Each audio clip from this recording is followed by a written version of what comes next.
Good evening, my fellow citizens. This government, as promised, has maintained the closest surveillance of the Soviet military buildup on the island of Cuba. Within the past week, unmistakable evidence has established the fact that a series of offensive missile sites is now in preparation on that imprisoned island.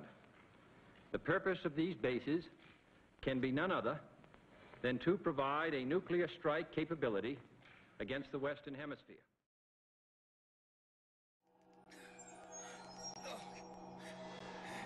Castro. We went in to kill Castro.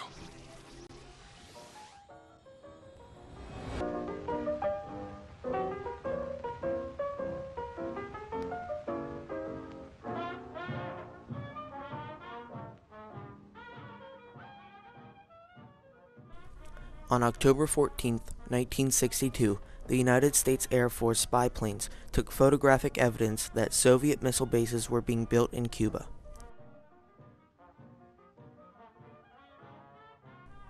This crisis would be an intense, 13-day-long period of tough negotiations between the country's leaders, John F. Kennedy, Fidel Castro, and Nikita Khrushchev. Back in April of 1961, the Bay of Pigs invasion to overthrow the government of Cuban dictator Fidel Castro had been unsuccessful. The United States did not like communism and wanted to remove it from Cuba. The CIA trained 1,500 men to invade Cuba. The invasion was a failure, and though John F. Kennedy wanted no part in the invasion, he took full blame for it. The UN worried that Cuba would launch these intercontinental ballistic missiles at any time and strike locations within 5,000 kilometers like Washington, D.C.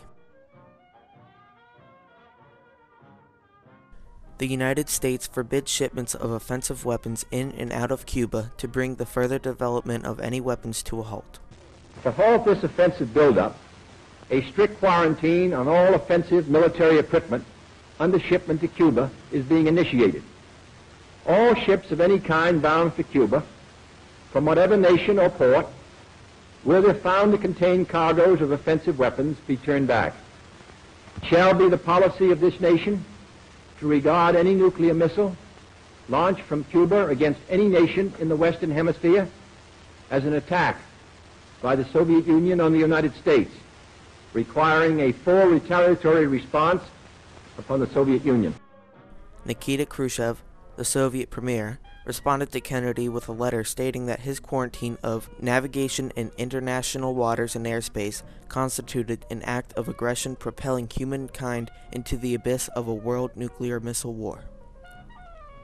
Earlier that year, Fidel Castro and a group of Soviet military officials had a meeting and believed that the U.S. would try to invade Cuba again. They decided it would be best to install the missiles in Cuba, but to have the missiles remain a secret. They hid the missiles under palm trees. Khrushchev wanted to make sure that Castro hid these missiles secretly and strategically. They thought that it would be a shame to lose Cuba, and that it would do great harm to the communist cause. The leaders of Cuba were not happy when the U.S. Congress approved the U.S. Joint Resolution 230, which would authorize military force in Cuba if America was threatened. On that same September day, the United States military announced a military exercise which got Cuba to believe that the U.S. had strong intentions for invading Cuba. Castro, who at this time was expecting the attack on Cuba to occur soon, had sent a letter to Khrushchev demanding a preemptive strike on the U.S. Instead, Khrushchev sent another letter to Kennedy stating that the Soviets were just as worried about the Jupiter missiles the U.S. had in Italy and Turkey as the U.S. was worried about the missiles in Cuba. Khrushchev, along with Kennedy and his ex-com, had been dealing cards under the table and making secret deals.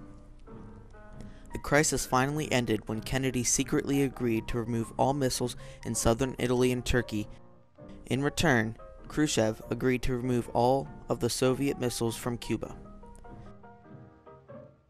This deal ended up humiliating the Soviets because Kennedy did not announce publicly that he was removing the missiles from Turkey and Italy. It made the Soviets look like they were retreating. Kennedy said in a letter to Khrushchev that the U.S. would respect Cuba's borders and stay out of their internal affairs. Some people were not happy with the outcome of the crisis and say it was the greatest defeat in U.S. history and would have turned out better if the U.S. had just invaded. Another outcome of the Cuban Missile Crisis was the Hotline Agreement. Between Moscow, Russia, and Washington, D.C., the hotline was created to better resolve situations like this.